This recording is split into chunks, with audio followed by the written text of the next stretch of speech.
Mga farmers, si LV na naman. Nakita niyo yung sibuyas na yan. Yan ang hirap ng mga magsasaka, mga farmers. Ano inani? Damo yun, nakasugan mga kambing. Kaya paano bubuhay mga Pilipino kung ganyan lang? Tinamad na. Tinamad na ang mga magsasaka. Kasi yung hirap ng buhay natin.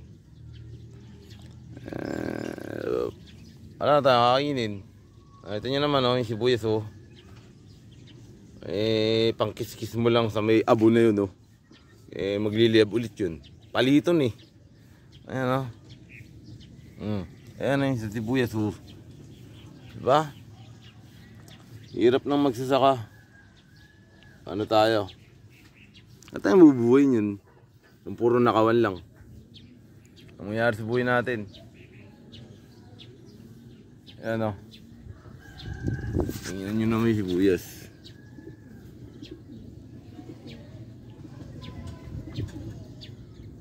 Sana tulungan tayo. Kung may makakaunawa sa mga negosyante, wag naman ganun. Peace lang, si LV, ang inyong ka-farmers. Yung hirap ng buhay Ayan kambing, sila na lang ba papakainin natin? Kainin na kaya natin kambing, kayong kalabaw.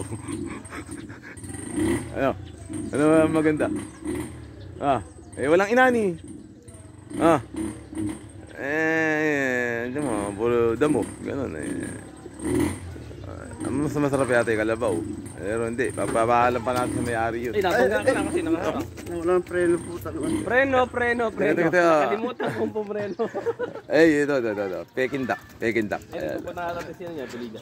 Peking duck. Punta na lang daw kayo sa bahay, nakagayak. Peking duck. Nakakatayin daw ngayon yan. Peking duck. Bigyan niyo tayo? Yan po, alangan. Kali doon sila Jovel. Tatap naman niya. Pulutan lang hindi. Sabihin niyo bukas na lang. Madam. Yung kaya ang kambing ng tirahin natin kasi alang inani may nagsugahan Ano? Abusot.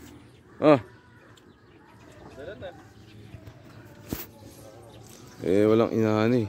Patay. Yung nangyayama, yung mga kambing sa kanyang kalabaw. Si LV na naman. Nagbabalik sa susunod na episode. Bibigyan ko na pera mga iba. LV. Ano? Punta ko ba sa Jovel?